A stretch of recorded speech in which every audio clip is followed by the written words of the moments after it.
Hello, everyone. My apologies for the late start. We unfortunately had a massive distributed denial of service attack against our servers, saturated all of our data lines, like basically hundreds of gigabits of data were saturated. We think we've overcome most of that, and so it's now time to proceed. But as this massive attack illustrates, there's a lot of opposition to people just hearing what President Trump has to say. And I'm honored to have this conversation. I want to emphasize it's a conversation, and it's really intended to just get a feel for what Donald Trump is just like in a conversation. It's hard to catch a vibe about someone if you just don't hear them talk in a normal way. And when there's an adversarial interview, like no one's themselves in an adversarial interview. So and this is really aimed at open-minded, independent voters who just try to make up their mind. And so you can understand what is it just like to have a conversation. Honored to Donald, great to speak. We had a great conversation yesterday. As you mentioned yesterday, if we could just record that conversation and post it would have been excellent. I hope we can have something like that today. I think we will. I'm pretty sure we will. And congratulations, because I see you broke every record in the book with so many millions of people. And it's an honor. We view that as an honor. And then you do want silencing of certain voices. Usually those are voices that have something to say that are constructive, oftentimes constructive. And so we have to consider it an honor. But congratulations on breaking every record in the book tonight. That's great. Thank you. Maybe start off with the assassination attempt, which was an incredible thing. And I have to say that your actions after that assassination attempt were inspiring. You, instead of shying away from things, instead of ducking down, you were pumping your fist in the air and saying, fight. And I think that's the president of the United States represents America. And I think that is America. That is strength under fire. And so that's a part of the reason why I was excited to endorse you as the president of the United States for having another term here. That was just incredibly inspiring. But what was it like for you? Not pleasant. I have to be honest. I said there was blood. I had more blood. I didn't know I had that much blood. The doctors later told me that the ear is a place that is a very bloody place if you're going to get hit. But in this case, it was probably the best alternative you could even think about because it went at the right angle. And it was a hard hit. It was very, I guess you would say surreal, but it wasn't surreal. I was telling somebody you have instances like this or a lot less than this where you feel it's a surreal situation. And I never felt that way. I knew immediately that it was a bullet. I knew immediately that it was at the ear and because it hit very hard, but hit the ear. And I also heard people shout bullets, get down because I moved down pretty nicely, pretty quickly. And we had bullets flying right over my head after I went down. So I'm glad I went down. The bigger miracle was that I was looking in the exact direction of the shooter. And so it hit me at an angle that was far less destructive than any other angle. So that was the miracle. That was for those people that don't believe in God. I think we got to all start thinking about that. You have to, I'm a believer. Now I'm more of a believer, I think. And a lot of people have said that to me. A lot of great people have said that to me, actually. But it was amazing that I happened to be turned just at that perfect angle. And all because I put down a chart on immigration that showed that the numbers were so great. I love that chart even more maybe now. Maybe it's a sign. Maybe that's a sign. Immigration sign. You highlighted a serious issue. Yeah. And at that moment, missed your head. The amazing thing, the sign, I said, bring down that sign on immigration. And it was literally about an eighth of a second where it would be good. And after that, it was going to be a disaster, no matter which way you were facing. But it just had that perfect angle, which was exactly at this shooter. Very sad situation. It's such a sad situation. We lost somebody that was great, Corey, who a firefighter, a great gentleman, a great Trumper. He was just a fantastic family and a fantastic man. And a friend of mine came up, Ellon, and said, I'd like to give the family some kind of help. And I said, that's great. He said, do you mind? I said, I don't mind at all. And he wrote out a check for $1 million, gave it to the wife. And she said, this is really nice, but I'd rather have my husband back, which is a nice thing for somebody to say, to be honest. She's great. The family is great. And we raised a lot of money for them and for two other gentlemen are unbelievable also. They were hit really badly. They thought they were not going to make it, and they did. The doctors in the Butler area, I tell you, they were incredible. They saved the two, and they were really hit tough, both of them, equally. Yeah. And we thought, my first question was because I heard bullets flying over me. I said, how many people were killed? Because we had a massive crowd there, a tremendous thousands and thousands of people. And there was no land. It was all people. So I said, how many people have been killed? Because I knew there were other shots being fired. And they said, we don't know yet, but some people have been badly hurt. And I have to give the Secret Service sniper, they call him, or sharpshooter, but sniper, because he didn't know there was a problem. He's an extraordinary shot, obviously, and he didn't know there was a problem. And he was able to pick it all out within 5 seconds. And he used one bullet from very far away, probably 400 yards. The shooter was 130, but he was on the opposite side of the field and the podium. And he saw the smoke and the flame from the gun, immediately recognized it, and immediately took a shot. And it was one perfect shot from very far away. And if he didn't do that, Ellon, a lot more people could have been badly hurt and killed. So I have to take my hat off to him, because that's also a surreal. He's been with them for 23 years, and he's never had anything like this. And all of a sudden he has to act, and it's a very tough thing to act and to be shooting somebody. But he saw the gun, saw the smoke, saw the flame from the gun very far away. Obviously has very good eyes. He's got very good vision, which I assume you have to have in that particular work. But he took aim very quickly, and they say it was approximately 5 seconds from long range, one bullet. If that didn't happen, because the shooter had a lot of bullets, he had a lot of cartridges up there with him. That's clearly, he was very competent in taking that shot to stop the attempted assassination. But there does seem to be some pretty significant failings elsewhere in the system. There's just no way that, like, how on earth does a shooter get on a roof 130 yards away? That seems crazy. I think most people people are wondering how on earth could such a thing happen. I view it as two ways. There should have been nobody on the roof. There were people, because there were so many tens of thousands of people there.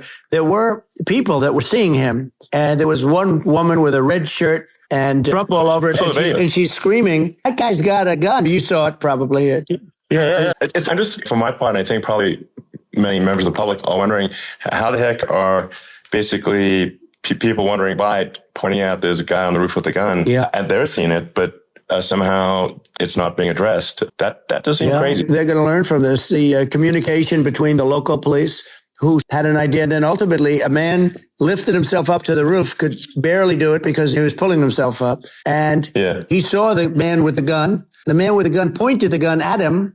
He thought he was probably going to get shot. He was like pulling himself up. And because of that, he couldn't get to his gun. And he fell down, actually very badly hurt his leg, his ankle here very badly. But he fell down. And he did, from what I understand, he did say, there's a guy up there with a gun.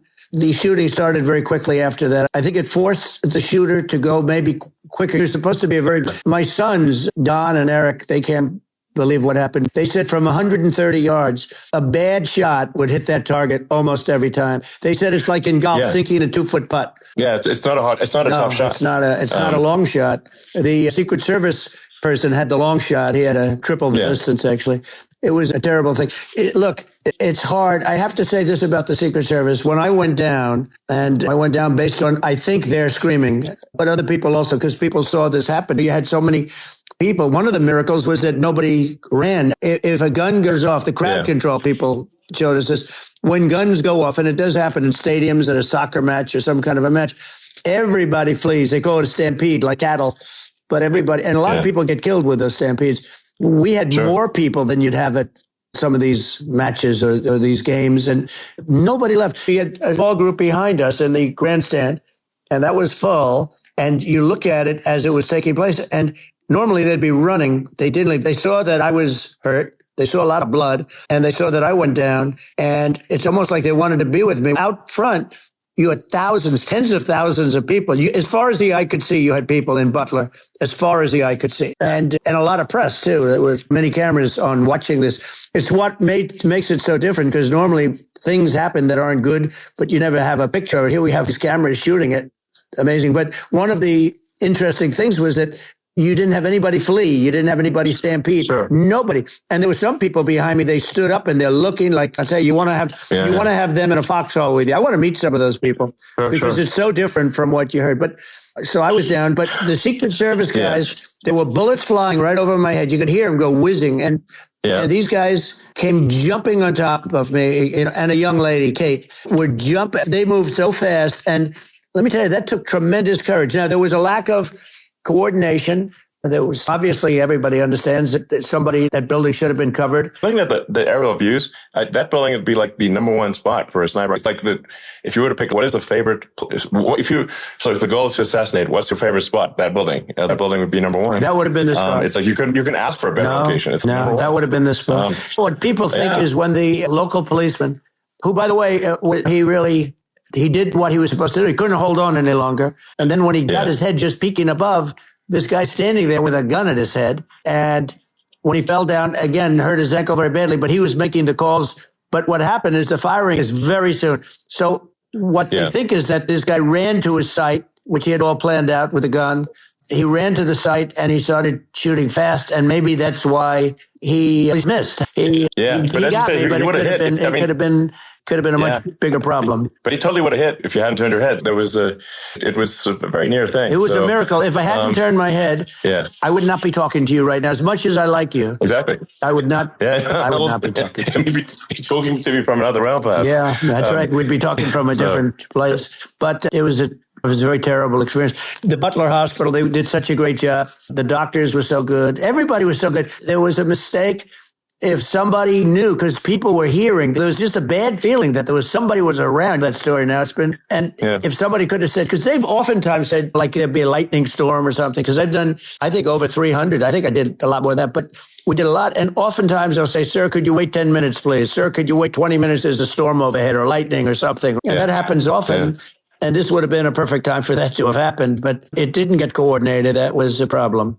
It was I think your actions in the fire, what I find admirable there was that you can't fake bravery under such circumstances. The courage is instinctual or it is not. It's not a rehearsed action. And so I just want to say that I think a lot of people admire your courage under fire there. And so thank you very much. I appreciate it. I didn't think of it. I just wanted to get up and I wanted to stand up. I wanted to let them know. I felt I was good when they were on top of me, covering me, actually, very much covering me and very bravely. But I wanted to get up. I said, I want to get up. And they have everything there. They wanted stretcher. I didn't like, and I knew I was hit in the ear, but I knew I wasn't hit anywhere else. They felt I was hit someplace else because it was such a lot of blood. And they were sure that I was hit someplace else. And they were saying, sir, you were hit more than the ear. I said, nope, I was hit in the ear. I want to get up. Let me get up. And so I got up and the crowd didn't know what to think. This was so many people and you could see they were confused. They didn't know what to think. And I wanted to let them know I was okay. It was very important for me to let them know that. And they went wild. You've seen they didn't go wild when I got up because they didn't know, was I alive? You really couldn't tell. When I stood up before the fist in the air, they didn't know if I was alive. Nobody did. And when I put the fist up, they were just relieved and happy and thrilled. And the place went crazy. It was pretty amazing. It was a terrible thing, but it was incredibly moving. And speaking of the sort of slide that got you to turn, that saved your life, really, was the illegal immigration slide. Maybe this is worth talking about that. It was that slide. Illegal immigration saved my life. You're right, but it had to be at that exact angle. That's a great one. The incredible thing, though, when you talk about the odds, you had to be exactly at that angle. But the incredible thing is that the chart, I used it less than 20% of the time. It was just a moment. Yeah.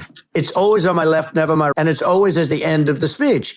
So here we have it. It's on the right, not the left. It's at the beginning, not the end. And even the people that put it up, they were unprepared. And they did a great job. They got it up immediately, fortunately. But I looked to the right and the bullet came whizzing by, hitting my ear. So it was amazing. But when you think of the odds of that, and that normally you wouldn't use it, normally I wouldn't have the thing. And then it would have been a very different story. It's very much, I say, an act of God. It's a miracle that it happened. And I'm honored by it. I'm honored by it. What were you about to say about illegal immigration before you were rudely interrupted? I was going to say how good the numbers were. By the way, we're going back to Butler, and we're going to go back in October. We're all set up, and the people are fantastic in Butler.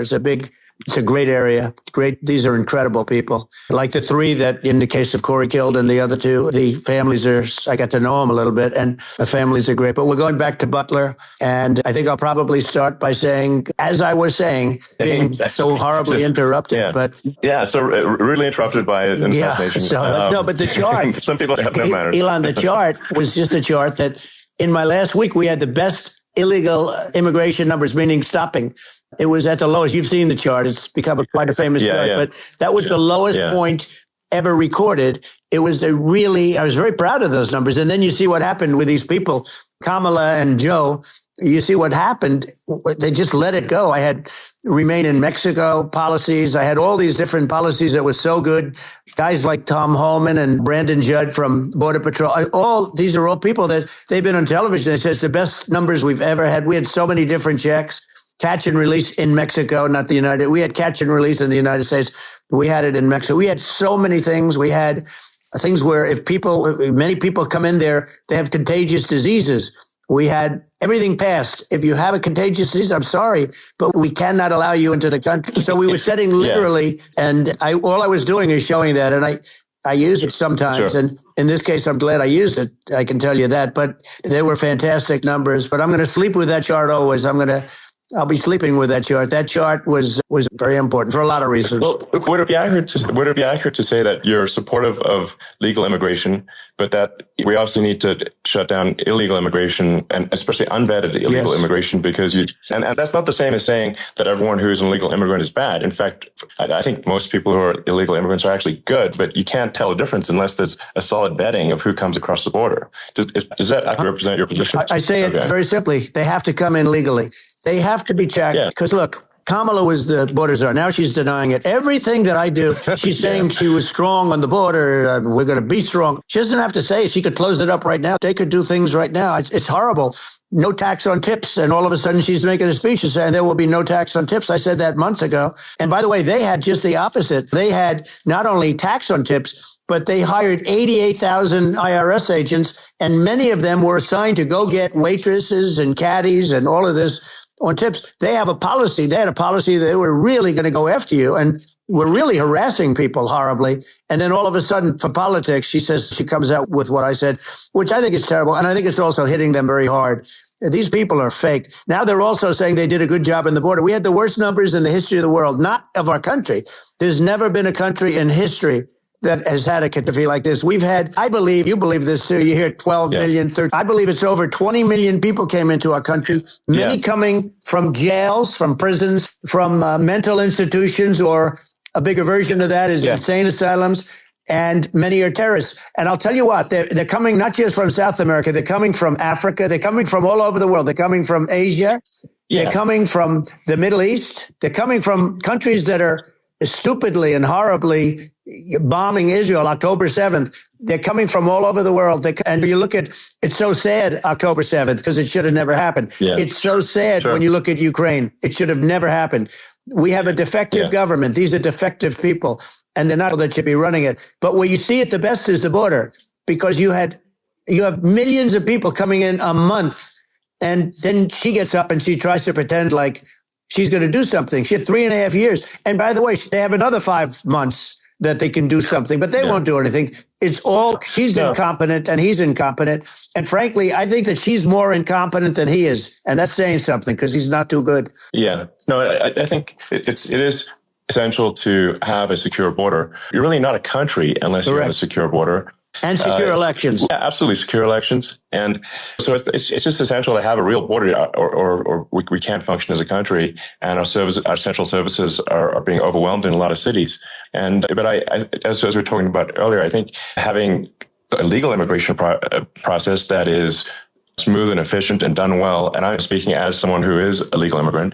And I think that one way to think of it is, who do you want on your team? Who do you want on Team America? And I think we want to just say, okay, we want to let in people who are going to be great contributors to society and to our economy. Right. And who do you want on the team? And it's not to say that, in my opinion, actually, I'd say probably most of the illegal immigrants actually are actually good, hardworking people. That's my opinion. But some are not. And you just have this sort of adverse selection test where, if somebody's like a career in theft or robbery, I don't understand what's taken them so long to get here, because we're such a target-rich environment. Why aren't more people who have a career in bad things coming here sooner? Because it's a piece of cake to go rob houses in LA or New York compared to other parts of the world. And in a lot of places in America, if you try to stop the person who's robbing you, you'll be arrested. Yeah, that's right. What's happening with crime, and our police are so good, but they're not allowed to do their job. But I have to tell you, Ellon, I hate to say, because it's such a downer to say it. I hate to say it. I hate it, but you have a lot of people that just shouldn't be. I think it's a much bigger number than you think. They're allowing, again, right, they're allowing people from their jails. And if you were running one of these countries where they're coming from, you would have had all of them. As an example, Venezuela, their crime is down 72%. They're taking their drug dealers. They're taking, frankly, their prisoners. They're emptying out their prisons. They're taking criminals, their murderers, their rapists, and they're delivering them into. But that's what did on a much smaller scale. But this is a massive scale because this is being done worldwide. But here's what's happening. Crime all over the world is down. And wait till you see the numbers that we have. This is migrant crime. This is crime that's going to be. And I saw it today in New York where somebody was knifed with raped the girlfriend of a man that stood there watching in New York in one of the shelters and started pulling out the knives, and bad things happen today. But this is happening every day. These are rough people. These are people that are in jail for murder and all sorts of things. And they're releasing them into our country. And they're telling them, if you come back, we're going to kill you. We're going to give you the death penalty or kill you. So they don't want to come back. But these are rough people. These are criminals that make our criminals look like nice people. And it's horrible what they're doing. And she's in charge of it because now she's trying to say she had nothing to do with it.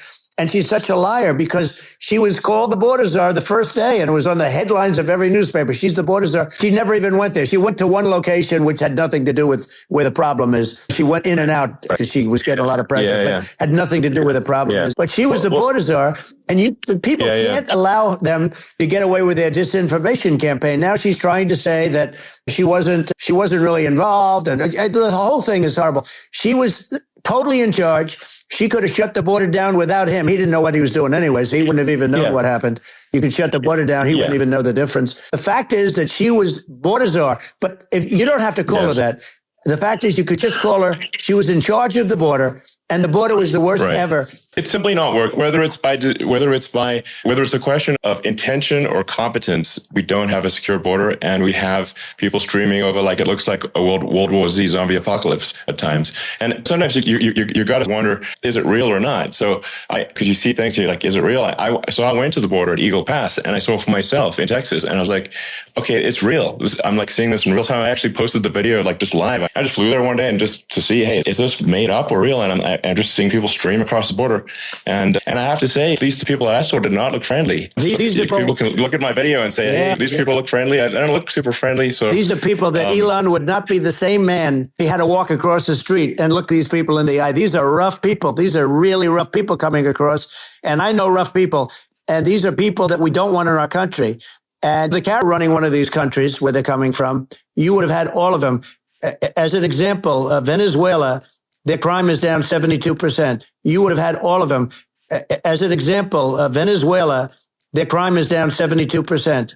They're taking their drug dealers. They're taking, frankly, their prisoners. They're emptying out their prisons. They're taking criminals, their murderers, their rapists, and they're delivering them into. But that's what did on a much smaller scale. But this is a massive scale because this is being done worldwide. But here's what's happening. Crime all over the world is down. And wait till you see the numbers that we have. This is migrant crime. This is crime that's going to be. And I saw it today in New York where somebody was knifed with raped the girlfriend of a man that stood there watching in New York in one of the shelters and started pulling out the knives, and bad things happen today. But this is happening every day. These are rough people. These are people that are in jail for murder and all sorts of things. And they're releasing them into our country. And they're telling them, if you come back, we're going to kill you. We're going to give you the death penalty or kill you. So they don't want to come back. But these are rough people. These are criminals that make our criminals look like nice people. And it's horrible what they're doing. And she's in charge of it because now she's trying to say she had nothing to do with it.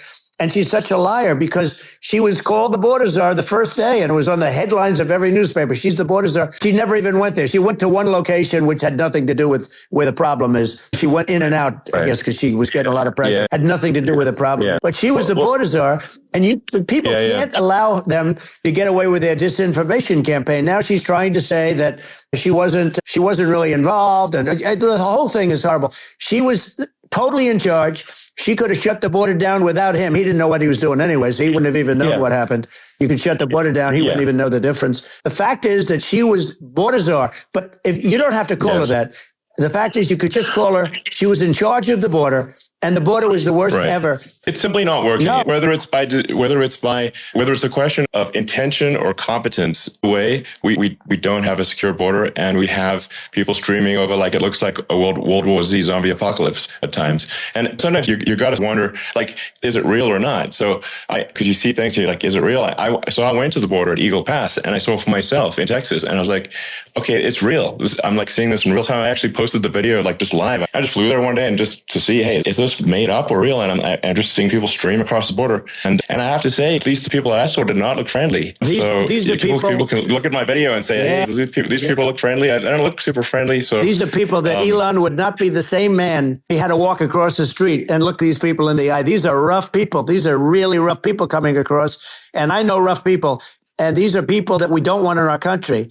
And the caravans are coming in, and they're putting, and who's doing this are the heads of the country. You would be doing it, and so would I. And everyone would say, oh, what a terrible thing to say. The fact is, it's brilliant for them because in all of their bad people, really bad people. And I hate to say this, the reason the numbers are much bigger than you would think is they're also taking the non-productive people. Now, these aren't people that will kill you. We have enough of them. But these are people that are non-productive. They are just not productive for whatever reason. They're not workers or they don't want to work or whatever. And these countries are getting rid of non-productive people in the caravans in many cases. And they're also getting rid of their murderers and their drug dealers and the people that are really brutal people. And they're coming into our country at levels that have never been seen before. And I saw an ad just before I got on the air. I'm walking over here.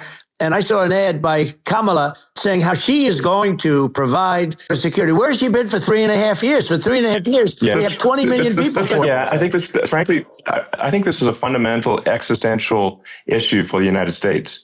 And if we have another 4 more years of open borders, and it's going to be even worse with another 4 more years, it's going to be even worse than it's been for the past 3.5 years. I'm not sure we've got a country. You don't have a country left. Ellon, if they get in, you will have 50 to 60 million people from all over the world, not South America only. We think of South America, we think of Honduras and El Salvador, Guatemala, and Mexico, the 4. But it's not that. It's everywhere. They're coming in from everywhere. And I had to stay in Mexico. Yeah, I think this is a super important point. Like people, it's basically when I went down there, I was like, where are people from? It's like almost no one was from Mexico. It's just the border with Mexico, but the people coming in, it's Earth, the rest of Earth. And America is only, about 4 or 5% of the population of Earth. It would only take a few percent of the rest of Earth to overwhelm everything. We're already overwhelmed, Ellon. We're overwhelmed. You had to see the news tonight about New York, and I love that place. And what they're doing to it is horrible, what they're doing to it. And all the courts do is they try and focus on Trump. Okay, let's focus on Trump, who did nothing wrong. I come about a rigged election. Ellon, what's happened is unbelievable. You have from Africa, from the Congo, they're coming from the Congo, and 22 people came in from the Congo recently, and they're murderers, and they're dropped. They drop them. They take them out of jails, which is very expensive to maintain the jails. Although they don't do too much maintaining, I can tell you. But they take them out of jails, prisons. They take them out and they bring them to the United States. They deposit them in the United States and say, "Don't ever come back. Or you're going to be executed." And they don't want to come back, but they won't come back. Sure. But they're coming from Africa. They're coming from Asia. They're coming from the Middle East. They're coming from South America. Well, they're coming from everywhere. And there are a lot of really bad ones. It's just an everywhere on Earth thing. And it's just not possible for the United States to absorb everyone from Earth or even a few percent of the rest of Earth. It's just not possible. And we're going to have, to finish this up, we're going to have the largest deportation in history of this country. And we have no choice. Otherwise, we're going to have a country, what they've done to our country. Think of it. In Venezuela and in some of these other countries, crime is down 50, 60, 70, 80%. And you would be the same. You would. Yeah. I'll tell you what, Venezuela has not rid of all of them. They've gotten rid of about 70% really bad people. Their jails are about 50% put into the United States. Same with other countries. Some are at 30%, some are at 50%. They're all different. But the bottom line is they're all going to be at 100%. Why wouldn't you put 100% of it? And they're doing it right now while this third-rate phony candidate, don't forget, I beat Biden. He failed in the debate miserably. And some people said, oh, gee, it's too bad. It's too bad he did so badly, or I did well in the debate. The first night they said, wow, one of the people at CNN said that was the greatest debate performance I've ever witnessed. And then 2 days later, they didn't talk about that. They just said he was bad. But that's okay. That's the way I get treated, and I don't mind that at all. What I can tell you is this. We cannot have a Democrat. We cannot have her. She's incompetent. She's as bad as Biden in a different. She hasn't done an interview since this whole scam started. And say what you want. This was a coup. This was a coup of a president of the United States. He didn't want to leave, and they said, we can do it the nice way or we can do it the hard way. Yeah, no, they just took him out back behind the shed and basically shot him. Yeah. With this guy. And I'm no fan of his. And he was a horrible president, the worst president in history. And one of the reasons he was so bad, first of all, the Israeli attack would have never happened. Russia would never have attacked Ukraine. And we'd have no inflation. And we wouldn't have had the Afghanistan mess, if you think of it. And we wouldn't have had Afghanistan. But we think of it. You take a few of those events away and we have a different world.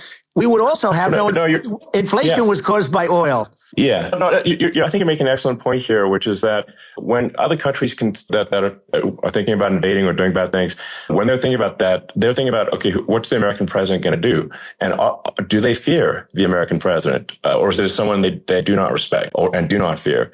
And I think if they do rightfully be, look at the footage of the assassination. They're like, okay, President Trump is don't mess with me. Whereas I think people are not going to be, and they obviously have not been at all intimidated by Biden, and they certainly will not be intimidated by Kamala. And you have to really think of that in the context of global security. That if the American president is someone that evil dictators are scared of, that makes a huge difference to the security of the world. So I had a good relationship with Putin, despite the Russia hoax that lasted for over 2 years. It's just a hoax created by Hillary Clinton and Adam Schiff, some just bad people, just sick people, frankly. Schiff is a sick person. He's going to end up probably being a senator. It's hard to believe. The whole thing is hard to believe. But they put our danger with that stuff, too. They actually, when they make up stories, and you have to fight your way out of it for a long time. But I know Putin very well. I got along with him very well. Respected me, and it's just one of those things. And we would talk a lot about Ukraine. It was the apple of his eye. But I said, don't ever do it. Don't ever do it. I shut down Nord Stream 2. That was the big oil pipeline, the biggest pipeline in the world going all over Europe. I shut it down. Biden came, and then they say, I loved Russia. I was a friend of Putin, and I loved Russia. No, he actually said to me one time, he said, if you're my friend, I'd hate to see you as an enemy. I shut down his pipeline, the biggest pipeline. They were looking at that to fund. And this pathetic president gets in there. And the first thing he did, one of the early things he did is he shut down Keystone XL pipeline, which is our pipeline that would have employed 48,000 people, pipeline workers, shuts it down. That was a massive job that Obama refused to allow. Yeah. I allowed it in my first week, because it was jobs and it moved oil. And by the way, in a much more environmentally friendly way. It's underground. It's not a truck that catches on fire or a train that catches on fire. But think of it. He shut down the XL pipeline, the Keystone XL pipeline. Yeah. He shuts that down and he approves the Russian pipeline. Yeah, it doesn't make any sense. It's inconsistent. Certainly. But I think it's just worth emphasizing to listeners immense importance of whether the United States president is intimidating or not intimidating, and how much that matters to global security. There's some real tough characters out there, and if they don't think the American president is tough, they will do what they want to do. I know every one of them. And that puts the whole world in danger. Ellon, I know every one of them, and I know them well. I know Putin, I know President Xi, I know Kim Jong-un of North Korea. I know every one of them. And let me tell you, people will say, oh, this is terrible. He said, I'm not saying anything good or bad. They're at the top of their game. They're tough, they're smart, they're vicious, and they're going to protect their country, whether they love their country. They probably do. It's just a different form of love, but they're going to protect their country. But these are tough people at the top of their game. And when they see a Kamala or when they see a Biden, Sleepy Joe, they can't even believe it. They can't believe this happened. All the stuff that you're seeing now, all the horror that look at Israel. They're all waiting for an attack from Iran. Iran would not be attacking, believe me. When I was there, and I say it with respect, because I think we would have been good with Iran. I don't want to do anything bad to Iran, but they knew not to mess around. Iran was broke because I told China, if you buy from Iran oil, it's all about the oil. That's where the money is. But if you buy oil from Iran, you're not going to do any business with the United States. And I meant it. And they said, we'll pass. They didn't. Other countries likewise. Sure. You want to buy, you're not doing business with the United States. And they were at a point where they had no money for Hamas. They had no money for Hezbollah. They had no money for any of these instruments of terror. And it was amazing. In fact, the articles when I was leaving, which is hard to believe, actually, especially when you look at what's happened to our country is so bad right now. It's such a different place. We were respected. Think of it. 4 years ago, we were so respected to a point where When I said don't buy oil, they didn't buy oil, but they had no money, and Israel would have never been attacked. It is zero chance. And again, I said to Vladimir Putin, I say, don't do it. You can't do it, Vladimir. You do it, it's going to be a bad day. You cannot do it. And I told him things that what I do, and he said, no way. And I said, way. And it's the last time we ever had the conversation. He would never have done. I got along well with him. I hope to get along well with him again. Getting along well with them is a good thing, not a bad thing. I got along well with Kim Jong-un. When I met with President Obama just before entering, it's a sort of a ritual, and I sat down with him and we talked. It was supposed to be for a very short period of time. It turned out to be a long period of time. I said, what's the biggest problem? He said, North Korea. I had that problem worked out very quickly. It was nasty at the beginning with Rocket Man and all the different things. Yeah. But all of a sudden I got a call. Those were some epic tweets, by the way. Yeah, they were epic everything. He said that he has a red button on his desk. I said, I have a red button on my desk too, but my red button is much bigger and my red works. And then I called him Little Rocket Man, Little Rocket Man. Anyway, here's the bottom line. All of a sudden, I got a call from him, and they said they want to meet. They want to meet me. And we met, as you remember, we met in Singapore. We met also in Vietnam.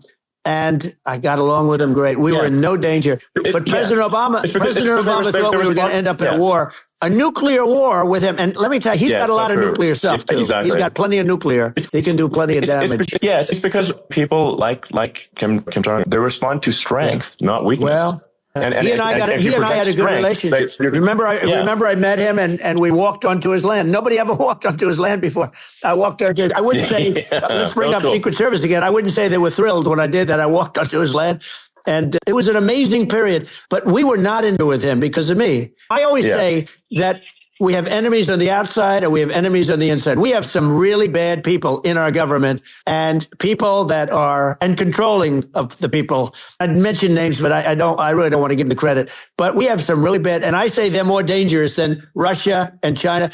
If you have a smart president, a president that gets it, we are not in danger from those countries because they need us and they need our help.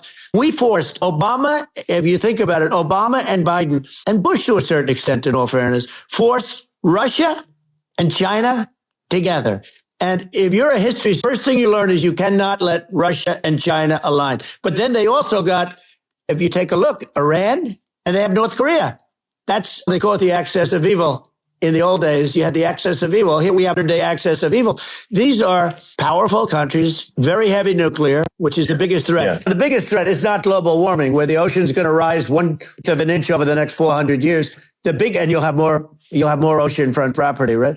The biggest threat is not that. The biggest threat is nuclear warming, because we have 5 countries now that have significant nuclear power, and we have to not allow anything to happen with stupid people like Biden. Biden did something with Russia.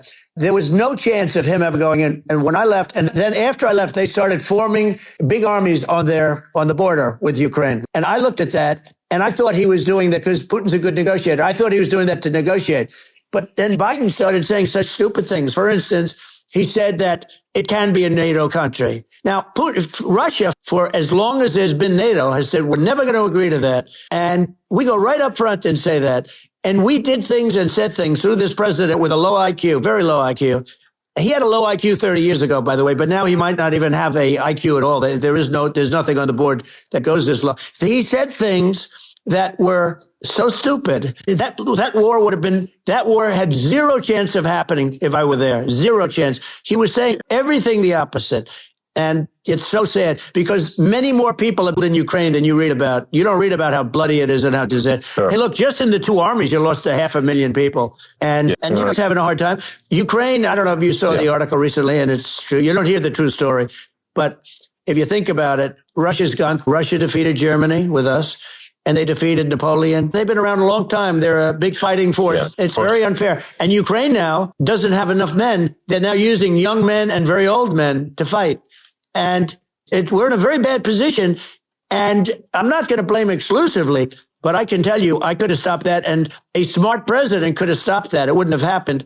But we had a man that actually made it more prevalent. It was so bad. The words that he was using, the stupid threats coming from a stupid face that he was using, I said, this guy's going to cause us a war. He's going to cause us. And let me tell you, it can lead to World War III. That can lead to World War III. The Middle East can lead to. We have numerous places that could end up in a World War III now for no reason whatsoever. I think you're right. I think people underrate the risk of World War III. And it's just when you're looking at the risk of global thermonuclear warfare, it's game over for humanity.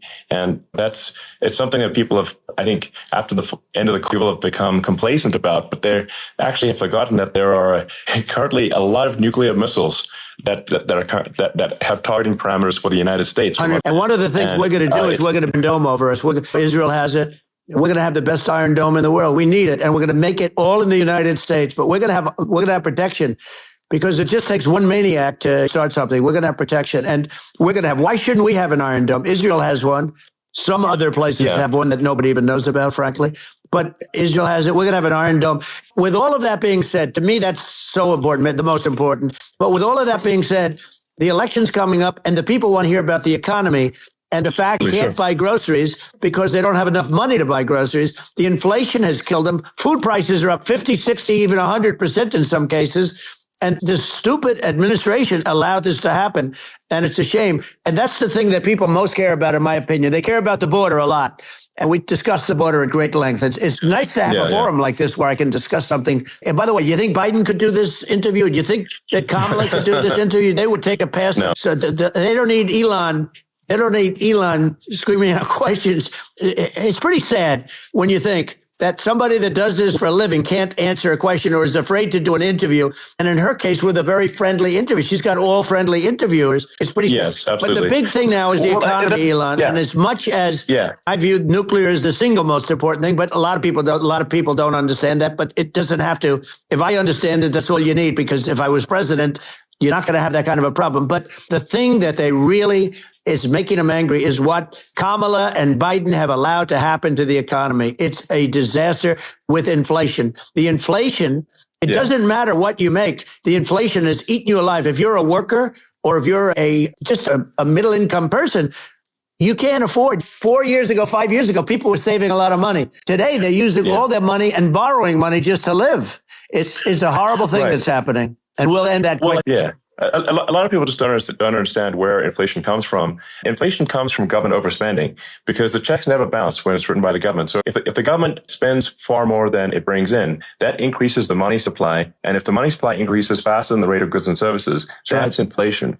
So really, we need to reduce our government spending, and we need to re-examine. I think we need like a government efficiency commission to say, hey, where are we spending money that's sensible? Where is it not sensible? Right. And we need to live within our means. We're currently adding, I think, $1 trillion to the deficit roughly every 100 days. And the interest payments on the national debt have now exceeded the defense budget. It's on the order of $1 trillion. It's interest.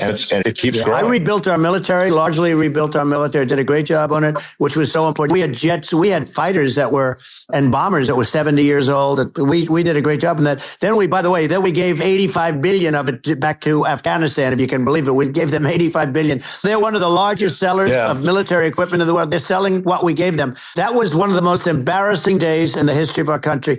But if you think about, let's go back to the economy. We have to bring energy prices down. Energy started at the price of gasoline. Now, your cars don't require too much gasoline. You have and you do make a great product, I have to say. I have to be honest with you. That doesn't mean everybody should have an electric car, but these are minor details. But your product is incredible. But the gasoline, Ellon, is the cost of energy. Not only gasoline, it's the cost of heating your house and cooling your house. That has to come down. It's gone up 100%, 150 and 200%. That has to come down. When that comes down, and we're going to drill, baby, drill. They stopped drilling, and then they went back to drilling because they went back to the Trump policy. But if they won the day after they get into office, this country will go out of business because they're going to go to an energy policy that's not sustainable. Wind, different things. You're not going to have anything. And I know you're a big fan of the AI, and I have to say that AI, and this is shocking to me, but AI requires twice the energy that the country already produces for everything. We're going to have to build a lot of energy if our country will be competitive with China, because that's our primary competitor for this, on the AI. You're going to need a lot of electricity. You're going to need tremendous electricity, like almost double what we produce now for the whole country, if you can believe it. Sure. Just going, back to this, like the space thing, which that people try to make it sound complicated, but it's not. But inflation caused by government overspending. Right. Would you agree that we need to take a look at government spending and have perhaps a government efficiency commission that just tries to make the spending sensible and so the country lives within its means, just like a person The does? waste is incredible, and nobody negotiates prices. You used to have a lot of people making jets, and you end up with two companies, and they'll probably try and merge at some point. I went through it. Like Air Force, just a thing like Air Force One. One of the first documents they asked me to sign, a general walks on, sir, would you please sign this document? What is it? Air Force One. That's with Boeing, which is basically two planes, two 747s. And the price was $5.7 billion for two planes. Now, they're highly sophisticated, even nicer than your plane, okay? But much more sophisticated. They're I won't say what's on it, but they got a lot of stuff on it. Anyway, but it's 5.7. Sure. That's a crazy number. It's a crazy number. But I said, I'm not going to pay 5.7. I'm not going to do it. I said, who made the deal? Obama and his people. I said, then I know the deal's no good. I'm not going to do it. And over a course of about 4 weeks, by my saying I'm not going to do it, I got the price reduced by $1.6 billion for the exact same plane, other than we had a nicer paint job, if you want to know the truth. But for the exact same plane, I saved one. And I said to Boeing, man, you guys must make a lot of money if you can reduce the price by that. But now what I do hear is that they're going back to the Biden administration and wanting big cost overruns because they see these dopey suckers in there, and they'll end up getting some of the money back. But I shaved it by $1.6 billion for the exact same plane. And you can now take that and multiply that out times thousands of other items. Multiply it by the numbers are astronomical. Yeah. I agree with you. I think it would be great to just have a government efficiency commission that takes a look at these things and just ensures that the taxpayer money, the taxpayers' hard-earned money, is spent in a good way. And I'd be happy to help out on such a commission. I'd love it if it were formed. You're the greatest cutter. I look at what you do. You walk in and you just say, "You want to quit?" They go on strike. I won't mention the name of the company, but they go on strike, and you say, "That's okay. You're all gone." You're all gone. So every one of you is gone, and you are the greatest. You would be very good. Oh, you would love it. But if you look at Argentina, well, I'd be happy to help by the way, congratulations. I just looked at the number of people that are listening to you and I chat. We'll call it a chat. But congratulations. This is very good. It's great. And you're an interesting character. The new head of a place called Argentina, and he's a big, he's great. And he's a big MAGA fan. You know that. He ran on MAGA. And he took it to an extreme, too. He ran on MAGA, and I hear he's doing really a terrific job. It's called Make Argentina Great Again. It worked out perfectly. He came in, he bought a lot of hats, he brought over, but he's doing a big job. He really cut. And I'm hearing they're starting to do pretty well. Inflation's getting down. They had 1,000%. They had inflation, not normal inflation. They had the real deal. But we're going to have that pretty soon. I think we have the worst inflation we've had in 100 years. They say it's 48 years. I don't believe it. I think we have the worst. They don't include a lot of the items that should be included. Yeah, it's just from government overspending and not spending taxpayer money effectively, and having just so many departments, you can't even name them all. And what Milei is doing is he's cutting government spending. He's simplifying things. He's putting in regulations that make sense. And Argentina overnight is experiencing a giant improvement in prosperity. But it's also a lesson for the United States, which is that Argentina used to be one of the most prosperous countries in the world in the 30s, 40s. And because of bad government policy, it ruined the country. And if you take Venezuela, for example, Venezuela should be incredibly prosperous. They have phenomenal reserves of everything, oil, everything. And it should be prosperous, but if the government's wrong, it impoverishes the people. And so I think we should not be complacent in the United States in thinking that and taking our prosperity for granted, because if with bad government policy, on the country into the ground. And that's just something people should bear in mind, prosperity for granted. Well, think of education. So we're ranked at the bottom of every list of the top 40. We're ranked number 40, number 38. Norway, Switzerland, Sweden, different countries are ranked good. Actually, China's pretty close to the top. They're a top 6 or 7. But we're ranked at the bottom, almost at the bottom, 38, 39, 40. In other words, horrible. And yet we spend more per pupil than any other country in the world. So we spend more. And what I'm going to do, one of the first acts, and this is where I need an Elon Musk. I need somebody that has a lot of strength and courage and smarts. I want to close up Department of Education, move education back to the states, where states like Iowa, where state Idaho, not every state will do great, because the states that basically aren't doing good now, you look at Gavin Newsom, the governor of California, he's terrible. He does a terrible job. So he's not going to do great with education. But I would bet that 35 would do great. And 15 of them or 20 of them will be as good as Norway. Norway is considered great. You can name them. It's just, they're so good. Some of these countries are so good. But if you go into some of these really well-run states, we have states that don't know what debt is. We have states that have low taxes, no debt, everybody working. They're really well-run. And maybe they have certain edges in terms of location, in terms of the land or the sun and the water and the whole thing. There are a lot of advantages to some people. But if you moved education back to the 50, you'll have some that won't do well, but they'll actually be forced to do better because it'll be a pretty bad situation.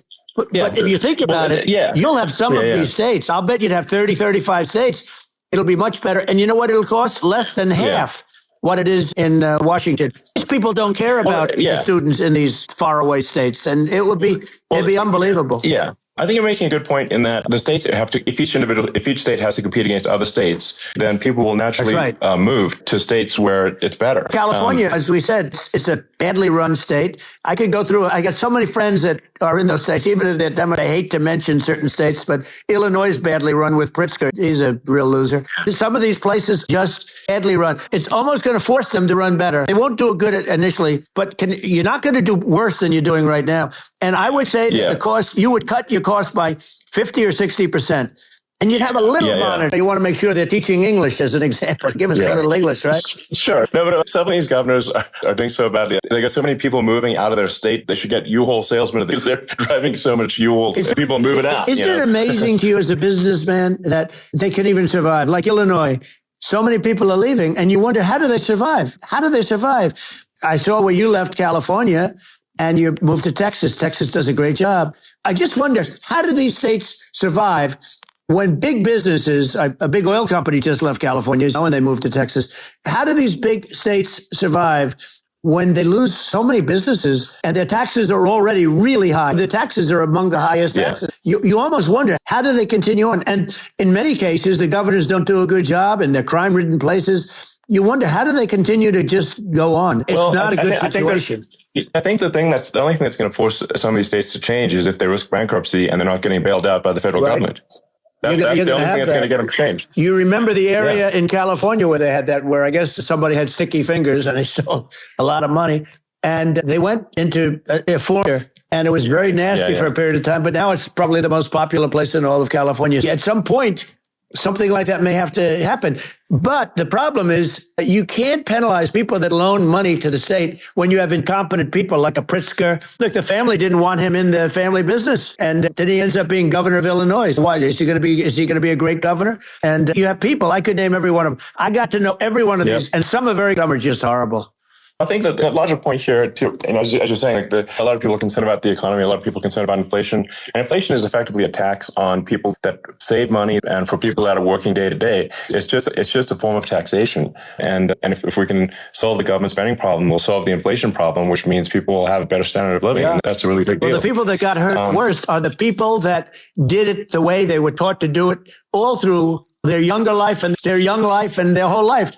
The people that saved money, and then they got no interest on their money, and inflation destroyed them. And frankly, they were almost better off if they didn't do anything like that. Those people have been absolutely decimated, and we're going to bring those people back and help those people. We've got to get the prices down. When I look at bacon costing 4 or 5 times more than it did a few years ago, when you look at some of the food products in grocery stores, people go, they can't believe it. They used to be able to buy a whole cart, and today, a lot of people just don't have the money. They go in and they can't buy anything. They look at sticker shock. They call it sticker shock. I think it really just comes, like I said, I think it just comes down to really, I guess, two things, which is that if you solve government overspending, you solve inflation, which improves living standards of the average person. And then if you deregulate, have sensible regulations, because a lot of the regulations are nonsensical and cause the cost to be extreme for no reason. But unless you've got effective deregulation, like Reagan did a great job on deregulation in the 80s, but it's been 40 years since we hadn't really, during your administration, we made some progress, but I think there's opportunity to make, I think, radical progress with sensible regulation. And if those two things, those are the big deals. We set a record. We did more deregulation and more restrictions on all of the different businesses than any other president. Remember, I had the rule for everyone we put in, you have to get rid of 10 or 12. And we did radical cuts on all of that. And a lot of that's being put back by this administration. And we did radical cuts on things that weren't necessary. But we were all set. We had the best economy ever, maybe in the world. And then what happened is COVID came in and we had to focus on that. And nobody knew what it was. And I always say I got good marks on economy, good marks on military. We knocked out ISIS. We did different things. We rebuilt. I never got the credit that we really deserved on what we did with COVID. We never got the credit. But had that not happened, a gift from China, from Wuhan, came in from Wuhan, the Wuhan labs, and I always said it, and it turned out to be right. But had that not happened, we were set to start reducing debt. We're going to reduce taxes further. I gave the largest tax cuts, and we were going to reduce taxes still further for middle income people, not only businesses. But we did it for businesses because they're the ones that's why we had the great job numbers. But we were set to really start reducing debt. And we were sitting on the biggest pile of liquid gold anywhere in the world, bigger than Saudi Arabia, bigger than Russia. And we were going to drill it. We were going to make so much money. We were going to supply Europe with oil. I had stopped the Russian pipeline, and we were going to supply them with oil and gas. We were going to make a fortune. And then the COVID came in, and we really had to divert. Then what happened is when they came in, we kept a lot of businesses alive. If I didn't do what we did, we would have had a 1929 type depression. But the problem is when Biden came in, he got trillions of dollars and just started spending it stupidly. You didn't need it anymore. We got over that bad period where everybody was dying and it was just not a good period. Interestingly, during his administration, many more people died during his administration of COVID than during my administration. And we really got the brunt of it. But people don't realize more people died during his administration than ours. But it diverted us from doing what I wanted to do. But we had the greatest for almost 3 years. And you know that probably better than anybody. So many of your friends said to me, the best years we've ever had in business were during the Trump years. And also said that African-American, Hispanic-American were so incredible. They were having the best Asian-American women, men, young people without a diploma, young people that graduated from the best colleges, from MIT, from the Wharton School, from all of the great colleges, Harvard. They were doing better, and people without a diploma were doing better. And everybody was happy. And then COVID had it. The problem is they spent trillions and trillions of dollars. They wasted. They shouldn't have taken any money, and we wouldn't be having inflation right now, which is killing our country. Yeah, absolutely. And I should probably say something about my views on climate change and oil and gas, because I think it probably different from what most people would assume, because my views are actually pretty, I think, moderate in this regard, which is that I don't think we should vilify the oil and gas industry and the people that have worked very hard in those industries to provide the necessary energy to support the economy. And if we were to stop using oil and gas right now, we would all be starving and the economy would collapse. So I don't think it's right to vilify the oil and gas industry. The world has a certain demand for oil and gas, and it's probably better if the United States provides that than some other countries. Sure. And it would help with prosperity in the U.S. And at the same time, obviously, my view is we do over time want to move to a sustainable energy economy, because eventually you run out of oil and gas. It's not infinite, and there is some risk. I think the risk is not as high as a lot of people say it is with respect to global warming. But I think if you just keep increasing the parts per million in the atmosphere enough, eventually it actually simply gets uncomfortable to breathe. People don't realize this. If you go past 1,000 parts per million of CO2, you start getting headaches and nausea. And so we're now in the sort of 400 range. We're adding, I think, about roughly 2 parts per million per year. It still gives us, so what it means is we still have quite a bit of time, but so we don't need to rush, and we don't need to stop farmers from farming or prevent people from having steaks or basic stuff like that. Leave the farmers alone. I agree. How crazy is that, where you have farmers that are not allowed to farm anymore and have to get rid of their cattle, and the whole world is a little crazy, but it's largely taken its lead from us. I just say, though, I've heard in terms of the fossil fuel, because even to create your electric car and create the electricity needed for the electric car, fossil fuel is what really creates that at the generating plants. And so you can't get away from it at this moment. Someday you might be able to. I do hear we have anywhere from 100 to 500 years left. Much of it hasn't even been found yet. Yeah. But there are tremendous, like Anwar. I got Anwar in Alaska approved. Ronald Reagan couldn't do it. Nobody could do it. Everybody tried. Nobody could do it. I got it approved. The first thing that Biden did was unimprove it, to get rid of it. He ended it. His secretary went in and she ended it. And what a that's Anwar. That's bigger, or they think it could be bigger than Saudi Arabia in Alaska. Could be bigger than Saudi Arabia. But they went in and they terminated it. And I'll get it going very quickly, because not only is it big for Alaska, I mean, you talk about economic development, that for the United States, I mean, that is, they say bigger than Saudi Arabia or the same size, and pure, really good stuff. And they end it. So I think we have perhaps hundreds of years left. Nobody really knows. But during that time, something will come around that will be very good. Yeah. My estimate would be a little more aggressive than that, but it's not the sort of like, we're all going to die in 5 years. That's obviously BS. But my view is, if you just look at the parts per million that increments every year, you get 2 or 3 parts per million every year of CO2. I think some of that, it's problematic if it accelerates, if you start going from 2 or 3 to say 5. And then there may be some situations where you get a step change increase in the CO2. And I think we don't want to get too close to 1,000 ppm, because that's actually makes it uncomfortable to breathe. Like, just existing in 1,000 ppm CO2 is uncomfortable. That's considered like an industrial hazard. Right. That's actually, you start getting headaches and stuff. So it's even without global warming, it's not comfortable to live. So you don't want to get too close to that. But I think we want to just move over. And if, I don't know, 50 to 100 years from now, we're I don't know, mostly sustainable, I think that'll probably be okay. So it's not like the house is on fire immediately, but I think it is something we need to move towards. On balance, it's probably better to move there faster than slower, but like I said, without vilifying the oil and gas industry and without causing hardship in the short term. I think this can be done without, people can still have a stake and they can still drive gasoline cars. Sure. It's okay. It's not, I don't think we should vilify people for it, but I think we should just generally lean in the direction of sustainability.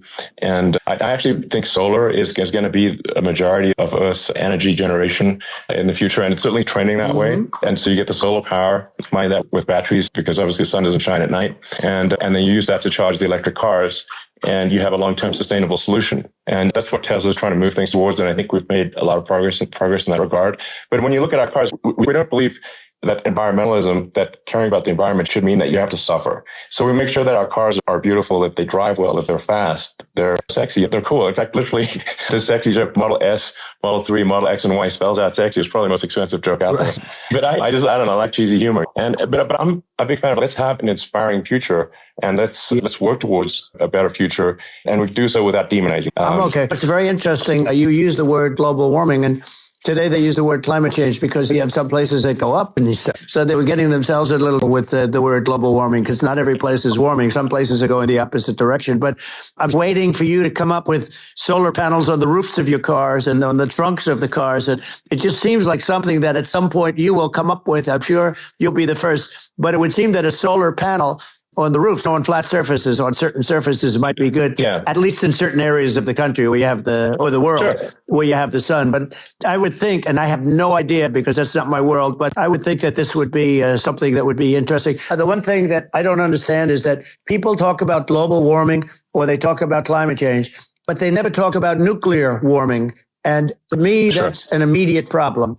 Because you have, as I said, 5 countries where you have major nuclear, and probably some others are getting there, and that's very dangerous. That's where you need a strong American president, because you don't want to have this proliferation. But you have 5 countries, and China is much less than us right now, but they're going to catch us sooner than people think. They're way lower. Russia and us are number 1, and we're tied.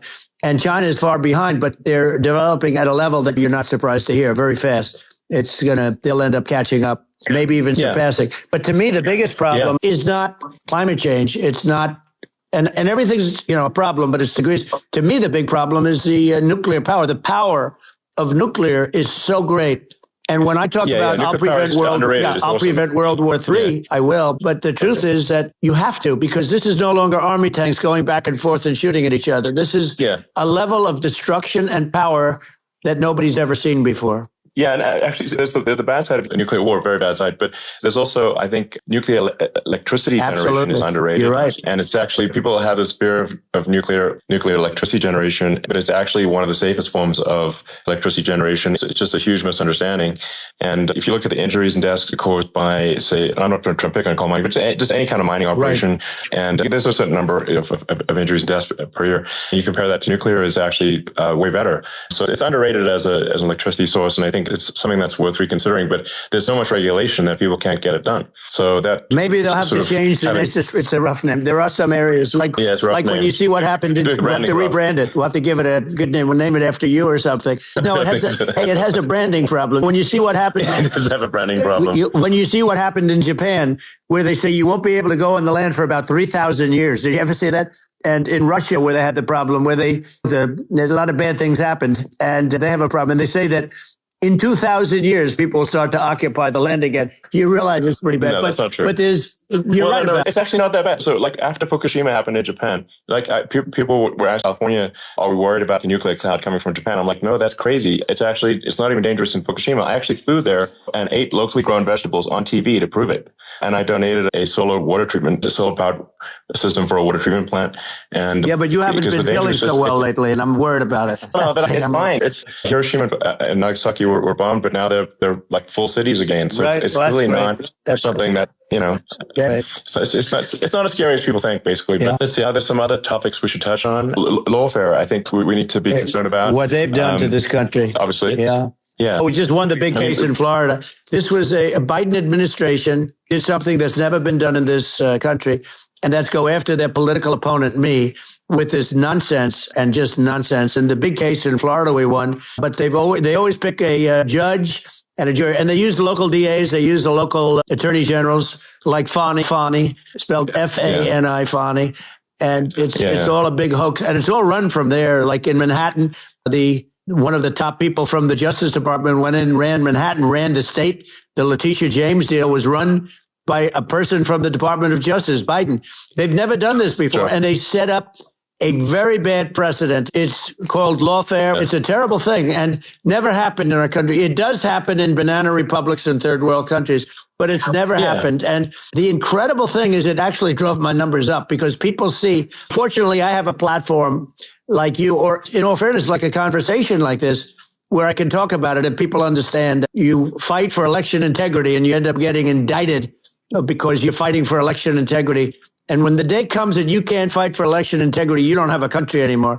So what happens is they went after their political opponent, me. Now Biden's close to vegetable stage, in my opinion. Okay, I looked at him today on the beach and I said, why would anybody allow him?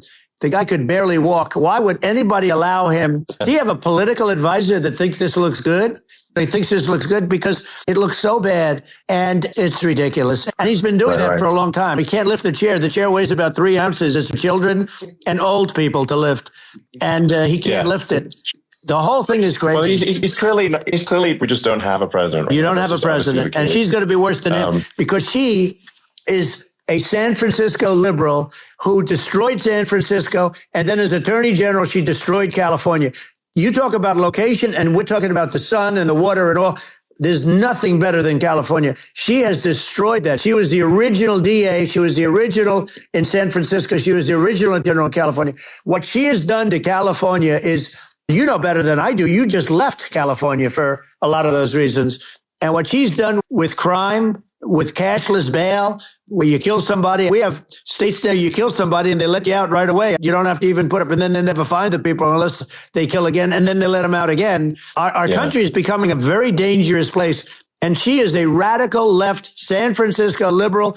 And now she's trying to protect. Now she's looking like she wants to be more Trump than Trump, if that's possible. I don't think it's possible, but she wants to be more Trump than Trump. Yeah. I want a wall. I think that's, She wants to release all the prisoners that are in detention. And some of these guys are really bad. Right. That just came out today.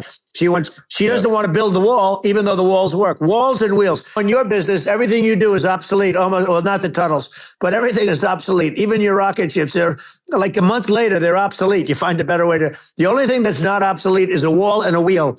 And the wall, I built hundreds of miles of wall, and that's why we had such good numbers.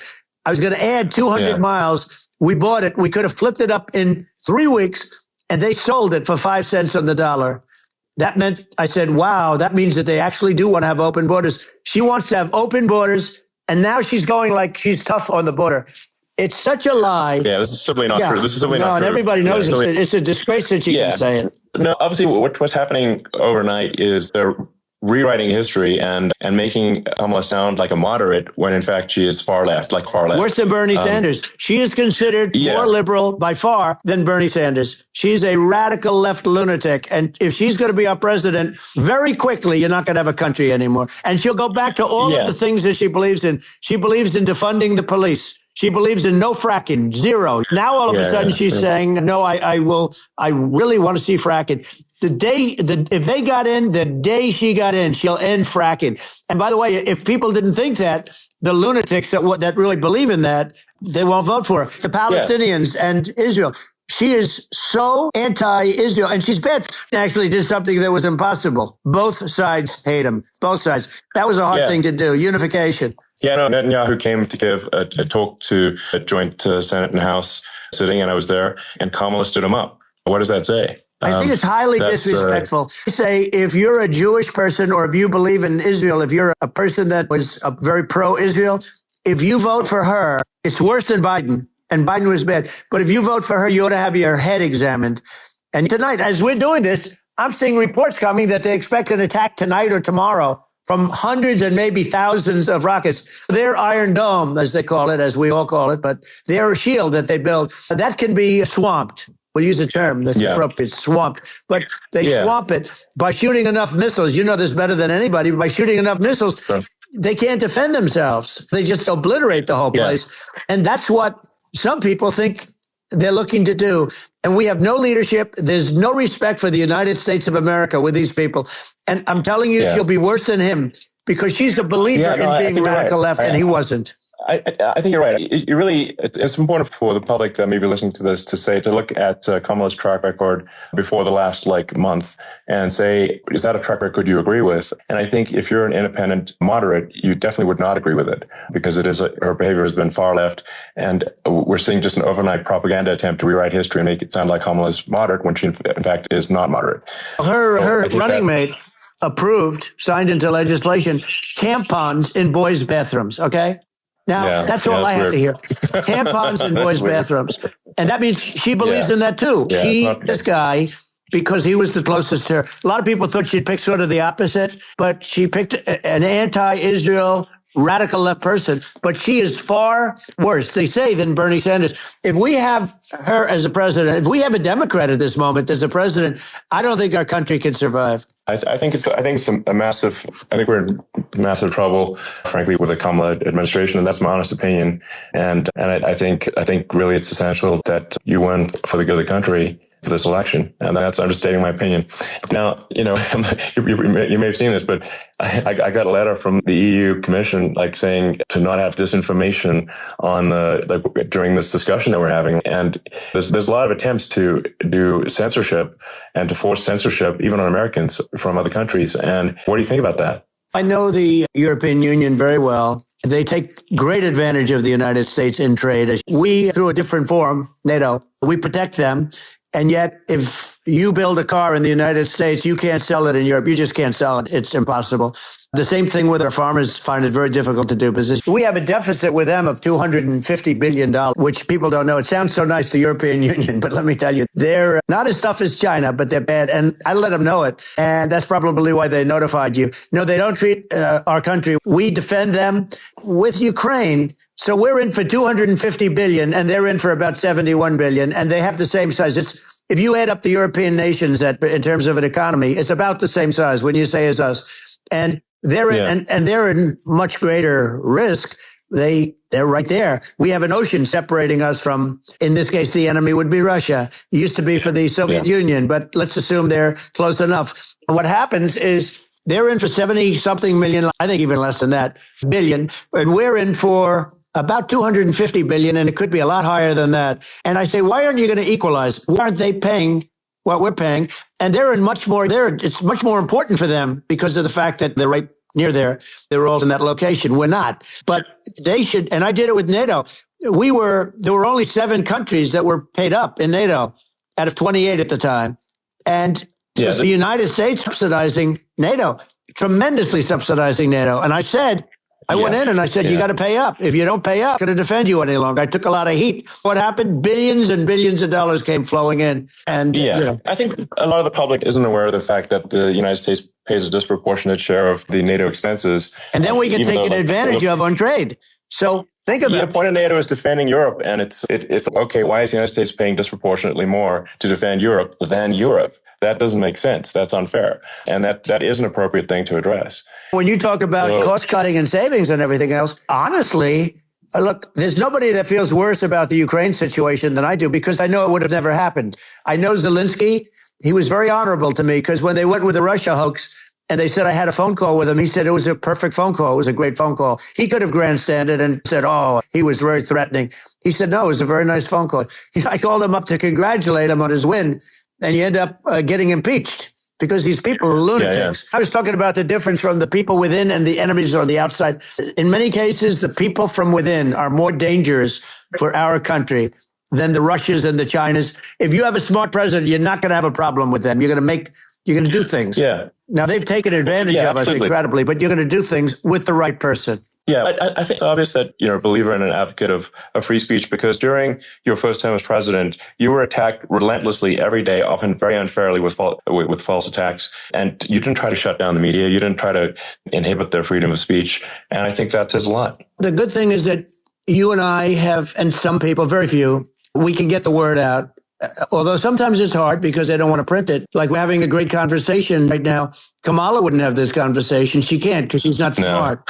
She's not a smart person, by the way. She can't have this conversation. Biden, we don't even have to talk about it. He couldn't have this conversation. He would have given up in the first half of a question. He would have walked out. He would have said, where am I? Where am I going?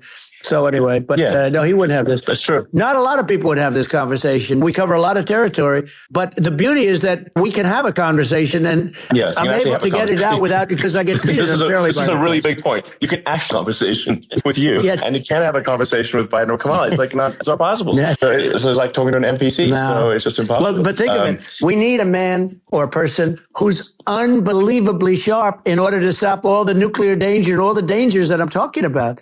And I got along with all this. I got along with Kim Jong-un. We had dinner. We had everything. And he really liked me, and I got along with him. By the way, he's the absolute boss over there. A lot of people said, oh, do you think you really? Let me tell you, I saw things that you don't want to know about. He is the boss.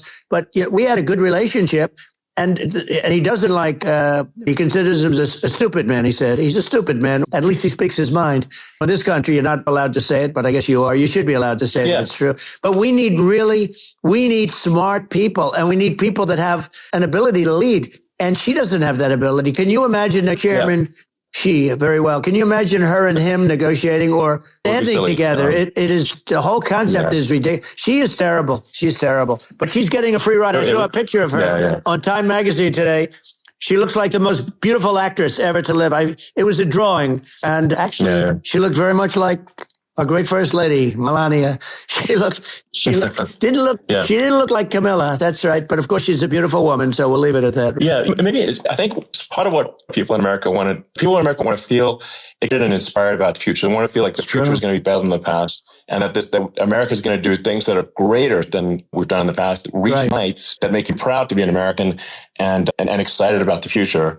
They want the American dream back. They want the American dream back. More important than anything else. It's like, you don't have that today because the people, they've been just sucked. They see incompetent people running the Biden thing is very interesting. People just found him to be incompetent. And when I debated him, I was like, is this for real? It was. Yeah, it was just absurd. But I think there are like some grand projects that we could do. I think we could build a base on the moon. We could send American astronauts to Mars. We could build high-speed connections that are more advanced than anything else in the world between our cities, so people have fast transport. It's possible to solve traffic with tunnels. We already made great progress in Vegas doing that, and just do things that are exciting and inspiring and make the future feel like it's better than the past. Well, I saw what you did in Vegas, and I'll tell you, it was amazing. I got to see. I took a big glimpse at it, and it's incredible. It's incredible. And you could do that all over. It's deep. Yeah. You don't even need much structure, assuming you're in the right area. No, it's straightforward. It's amazing. And I think we could do some things that like China's got incredible high-speed rail between its cities, but I think it's actually possible with tunnels, if with deregulation, with an ability to actually, where it's like legal to actually do the tunnels, then you could have high-speed tunnels that are actually better than anything else in the world for high-speed transport between cities. And that would be something that Americans can say, wow, okay, we've got something that's cooler than anyone else in the world. That's the thing that makes you proud to be an American. And much safer than surface trains where there is a danger there with people, with crazy people. Yeah. It's much safer, much better. And it's sad because I've seen some of the greatest trains. I find it fascinating. And I've seen the systems and how they work, and the bullet trains, they call them. And they go unbelievably fast, unbelievably comfortable with no problems. And we don't have anything like that in this country, not even close. And it doesn't make sense that we... Doesn't make sense. Yeah, and I think also there's hopping on the excess regulation, but I think something that I think people can generally understand is that what happens with laws and regulations is that there's more and more of them every year, and unless process to clean them up, eventually everything becomes illegal, right. and that actually it slows down the development of new technologies. If you take the sort of, I think there's room for some reform at the FDA for improving the speed with which we approve drugs that could help save lives and improve people's lives. And I worked very hard on that. We got that down to the lowest number ever. And we got therapeutics approved in the FDA that people can't even believe the speed. But I took them on. I don't think they like me too much, but I got things approved in the FDA at numbers that they wouldn't believe. And it's a very bureaucratic group. Actually, it's a fine group of people in many cases. I got to know a lot of them, but I was pushing them really hard for Regeneron, for so many different things that were really pretty amazing. But the FDA takes too long. It's 12 years to get a product approved. I got it down to 4, and I got some things done very quickly, but it's really something that is going to have to be worked on because it takes too long. Just takes too long. Yeah, it just takes too long, and you end up in the same with the approval, but it takes years instead of something that I think could potentially take months. That improves people's lives. I think.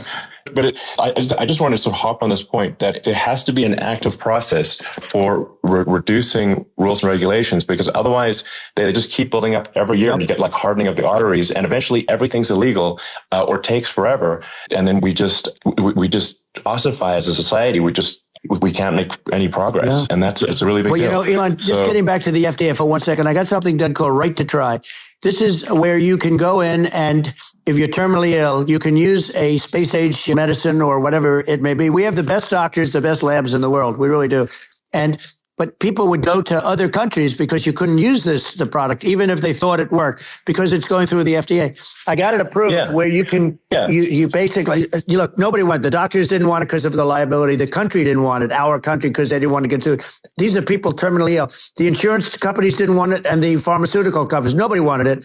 I got everybody into a room, and we came up with an agreement that you won't get sued. And also, they didn't want it on their record. If somebody's terminally ill and they die after taking a drug, they didn't want that on their record. So we set a separate list. If somebody was, so it wouldn't count as a negative. Okay. And as we got it done, we have saved Right to Try. They've been trying to get this done for 58 years. And it sounds simple, but it wasn't, because the insurance companies, nobody wanted it, but we got it done. Somebody you sign a document that you're not going to sue the insurance companies, the country, you're not going to sue anybody. And we got it done. And we're saving tens of thousands of lives. Right to Try. Hopefully you never need it. But if you don't have to travel to Asia. People, if they had money, they go to Asia, they go to Europe. If they don't have money, they go home and die. That's what happened. They'd go home and die. Yeah, and actually, to give Europe some, it's like if a drug is approved in Europe, which has a crazy amount of regulations, it should obviously be in the U.S. Yeah. They got more regulations than we do. So why would a drug be approved in Europe and not in the U.S.? That's crazy. We did it. We did something that really, they've been trying to do it for 50 years, and they just couldn't get it done, and I got it done. And it's really something. But you're right. Some people go to Europe. A drug isn't approved here, but it's approved in Europe. And it's a drug that, generally speaking, would work. It's pretty crazy. Absolutely. And I think so long as people are properly informed of the pros and cons, and like these are the risks, these are the risks, and like you make your own decision, that makes sense. I think just in closing up, and by the way, I'm looking at the numbers. You get a lot of people listening. I hope you don't get nervous, because you got a lot of people listening to you right now, like 60 million or something. What is that number? That's crazy. It's amazing how you can see that right away. What is the number? Wow. What is it? I think in terms of people, that's bigger than you said. You said 25, and you're much more than double that number, 25 million. I think you're going to be 60 or 70. And I guess over a period of time, I congratulate you. Do I get paid for this or not? I think actually in terms of the number of people that will hear this conversation over the next few days to weeks, it's going to be hundreds. That's what they say. Yeah, that's good. Look, it's an honor. But I just asked this, are you better off now, or were you better off when I was president? Nobody's better off now. We put out polls on that, and nobody's better off now. Inflation has killed it, and they also feel very unsafe. You look at what's going on with a lot of different things. You look at the riots we had at the colleges over, it's ridiculous, but all of the riots, they just feel unsafe. And now they really feel unsafe because you have a new form of crime. It's called migrant crime. I call it Biden migrant crime. Maybe I'll call it Kamala migrant crime. But with all these things, I always try to get to the ground truth by just asking people. And my mom lives in New York, and I was like, have any of your friends been attacked or assaulted? And she said, yeah, 3 of her friends in 3 separate incidents were assaulted just in recent months, just walking around the streets in New York. And I said, what happened to the people that assaulted them? Oh, nothing. They got away, and they just know they always get away. Nothing, and they don't even bother reporting it because they know that people are not going to get prosecuted. They just let violent criminals out in New York. The only one that gets prosecuted is Donald Trump. They prosecute Trump. Yeah, it's just obviously messed up. That's terrible. If violent criminals are getting off scot-free, and meanwhile, the New York spending massive resources prosecuting you. And so and I think the sensible public looks at this and says, well, what the heck's going on here? This is obviously abuse of the legal system. The legal system is supposed to be protecting the public from violent criminals, and it should be obviously allowing the public to make their own decision about who should be president as opposed to some legal case. Once they start this precedent, because this can go on with the next one, this is a very bad precedent what they're doing in terms of going after their political opponent. And that's all it is. It's going after their political opponent. And then you get a judge who's a strong Democrat, and I'm being nice when I say that, in many cases crooked as hell. But you get a judge and you go into an area where a Republican gets 3 or 4% of the vote, and you have a jury pool with people that hate Republicans or hate supposed to be the other way, though, because it could start the other way in areas where they hate Democrats. And you get into a Pandora's box. It's a very dangerous thing for this country, and a very dangerous thing even for the state. New York City is losing. New York City and state lose a lot of business over what they did to me, because these people say, we don't want that to happen to us. That's no justice system. You have an unfair system of justice, and it's costing New York State a tremendous amount of money. People are leaving and companies are leaving, and they won't come back.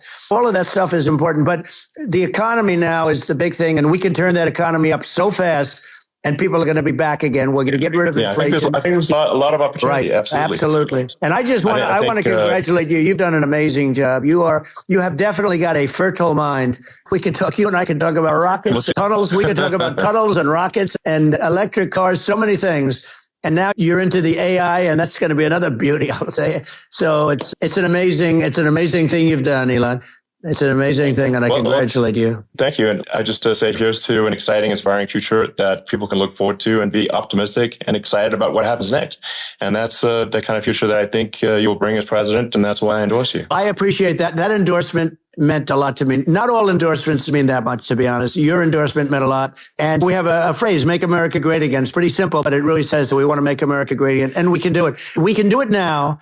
But if we were going to suffer another 4 years like we've suffered for the last 4 years, I'm not sure the country can ever come back. That's how it is. It's so bad. We have to do a lot of things. I think that's a very real risk. Yeah, it's a big risk. It's a very real risk. Yep. And I'd just like to note to people listening, like, I've not been very political before. And if you look at my record, I'm not like, some sort of try to paint me as a far right guy, which is absurd because I'm like making electric vehicles and solar and batteries helping with the environment.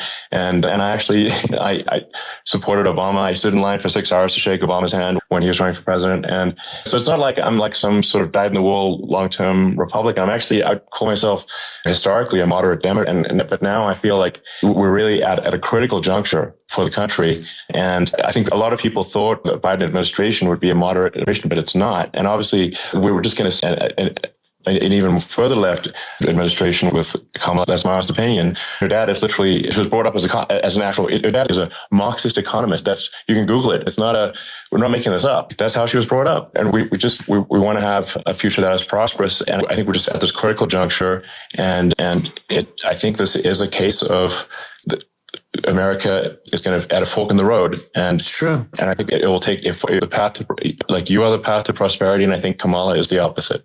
Then that's my honest opinion. I'm gonna get attacked like crazy, and I've also experienced quite a bit of lawfare myself. But I'm just trying to tell people my honest opinion, and I've been really active in politics before, and I'm just trying to point out that my track record historically has been moderate, if not slightly left.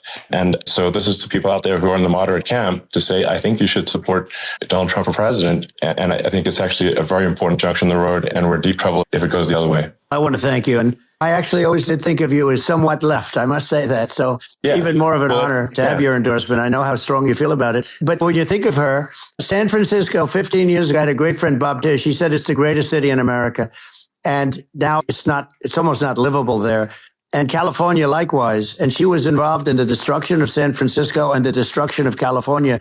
And she will be involved in the destruction of our country if people are so unwise as to elect her. And I hope that doesn't happen. And I hope the elections are going to be run honestly. We're going to turn this country around. We're going to do things and we can do it fairly quickly. And we have to get rid of the criminals that have been, given to us by other countries. As they laugh at us, they think we're stupid to accept these people. These are radical, stone cold killers in many cases and terrorists. And they're in our country by the hundreds of thousands. And we have to take them out. Yeah. I mean, if I could summarize it, perhaps, I think these are issues that I think most people in America would agree with, which is that we want safe and clean cities. We want secure borders.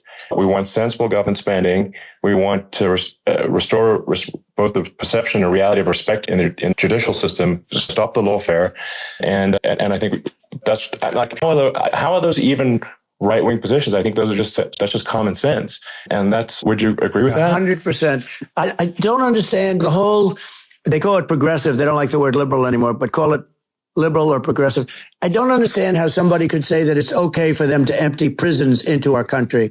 And again, I told you their crime rates all over the world are going way down, which makes sense. In fact, the next time what we'll do is if something happens with this election, which would be a horror show, we'll meet the next time in Venezuela because it'll be a far safer place to meet than our country. Okay, so you and I will go and we'll have a meeting and dinner in Venezuela because that's what's happening. Their crime rate's coming down and our crime rate's going through the roof.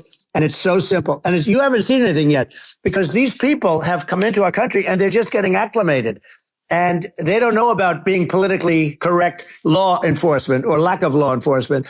And our police, I have to just end with this. We have great police. We have great law enforcement, but they're not allowed to do their job. They have to be able to do their job without being destroyed. Absolutely. And it's obviously demoralizing if you're a police officer risking your life to arrest criminals who could kill you and do kill you sometimes. And then you arrest the violent criminal and then the DA doesn't prosecute and they just let the guy out. And why should a police officer risk their life to arrest a violent felon if Ellon, nothing's going to happen? Even worse, they prosecute the police officer. They go after it and they prosecute the police officer and they take away his pension. They take away his job. He loses his family. He loses his house. I thought it was very telling, like incredibly telling, that when there was that case where a gang of thugs beat up police officers. I think it was in Times Square in New York. And then nothing happened to those guys. They were let out, zero bail, and I think a bunch of them were given free tickets to California. Why does that is a gross indignity against the United States, and this is insane. Have we lost all pride? How can such a thing be allowed to occur? I've never seen anything. We see where they get shot. It's a very dangerous profession, but it's something they're very proud of, and they want to be able to do their job. But I've seen them get shot. I've seen a lot of things, but I've never seen these guys are standing in the middle of a big street. Everybody watching them, and they're literally boxing, like punching, stand-up fighting. A police officer, there were two of them, and you had about six of these guys, and they're punching the hell out of them. And in their own country, they would be, if they did that, they'd be shot. They would be shot instantly. And they come to countries, and it's taking them a while to realize that we don't do that in the country. But in their own country, if they stood on a street and had a fight with a police officer, they would be shot. There's no political correctness. And it's such a sad, it's such a sad thing to see. And that's the reason you have crime, by the way, because we don't do anything about it. Yeah, we just cannot have a situation where our police officers are beaten up on camera by a gang of illegal immigrants, and then nothing happens to the guys that beat up the cops, and they're let out. This is unacceptable. Well, we're going to change it, and we're going to get them out of the country. When I first got involved, they said you couldn't get them back to these countries. You couldn't take them back. In the case of Guatemala, Honduras, El Salvador, some others, you couldn't get it back. And I said, really? Oh, you can't get it back? Because he couldn't get him back. They'd fly him in and they'd put planes on the runways in these countries so you couldn't land a plane. They'd bring him back. And the generals told me, sir, we can't bring him back. The countries won't accept MS-13 gang members. They won't accept them. And I said, really, how much do we pay these various countries in terms of economic aid, which is also somewhat ridiculous? And the answer was $750 million. I said, good. Tell them they're in default.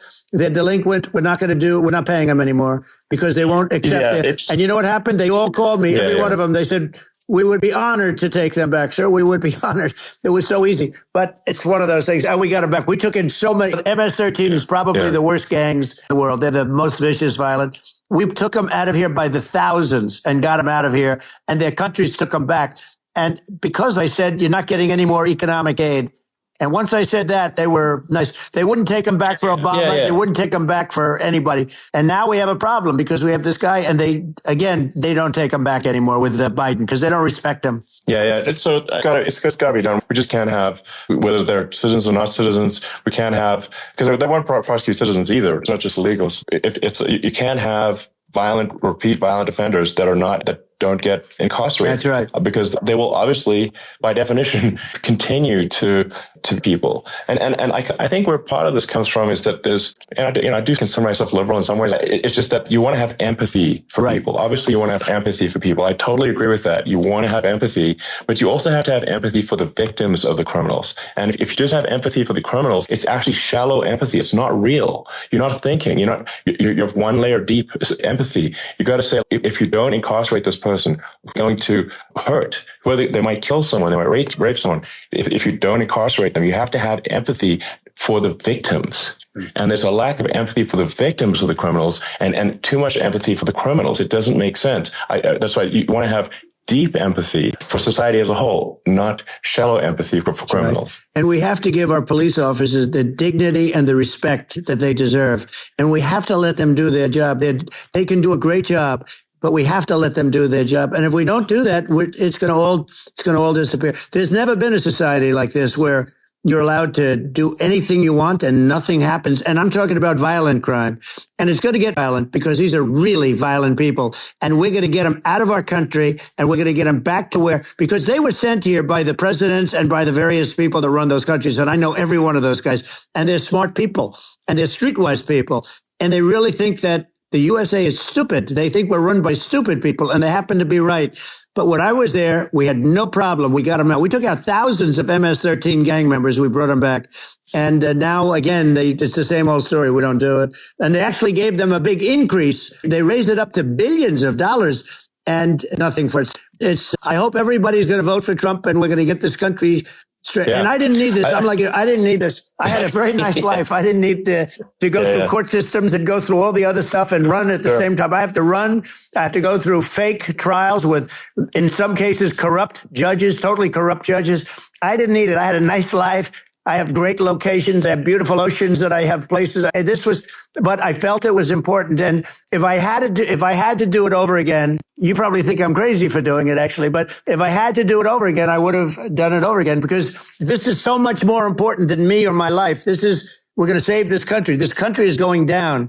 And these people are bad people that we're running against, and they're liars. They make statements. They do things that are so bad. They say they're going to make a strong border. They say they've been great on the border, and they've been the worst in history. They say they're going to stop crime. They speak for themselves. It's so incredible. It's got to the point where people just don't even bother reporting crime in a lot of cities because they know nothing that's going to happen. And that's what I hear anecdotally from people all the time. It's just my values. I'm just saying to people out there, like the things I think are important for the future is that we've got to have safe cities. We've got to have secure borders. We've got to have sensible spending. And we've got to have, so we can have a prosperous future. And then we want to have some exciting sort of moonshot project that people can get fired up about. That's the future I'm looking for. And I'm pro environment, but I'm not against, I don't think we should vilify the oil and gas industry because they're keeping civilization going right now. But I do think we want to move at a reasonable speed towards a sustainable energy economy. Those are my values. And I think, and that's why I'm supporting you for president. I appreciate it. We're going to give incentive to companies to come into our country, not to leave our country. We're going to be giving tremendous incentives. We want companies to build here, not to build in other locations. And we want to create jobs. And again, it's about the American dream. You don't hear about the American dream anymore, Ellon. You're the American dream in the truest sense, but you don't hear about the American dream anymore. And you're going to hear about it. People, they need that incentive to go out and do it. They're going to love their lives. They're going to look forward to getting up in the morning and going to a job that they love, not that they can't stand, or not any job at all where they have no money, where they literally have no money. And then they end up with violence and lots of other problems. No, we're going to do some great things. And I learned a lot in the first. We had a great economy and all of that. We rebuilt the military. We did so much. But I also learned the best people. I learned the good people, the smart people, the dumb people, the people that can do things, the people you learn. When I first came in, I tell people I was in Washington, D.C. only 17 times, according to the fake news media. I was in 17 times. I never stayed over. And you don't know people. You rely on other people to give you names, and then you realize the people you relied on weren't so good. Now, we had great people, but we also had some where I wouldn't have, used them had I known. Now I know everybody. And I think we're going to really turn things around fast. We have no choice. Otherwise, we're not going to have a country. And I really appreciate this. To me, it's been a lot of fun being with you. You're an amazing guy. You've done an incredible job and a great inspiration to people, a great inspiration. And I hope you keep going and just continue to do well. And we're going to have a big election coming up. And I think November 5th will be the most important day in the history of our country. I think that election will be the most important election. And I think it'll end up being maybe the most important day in the history of our country, because if we don't win, I just feel so sorry for everybody. No, I think we're at a fork in the road of destiny, of civilization.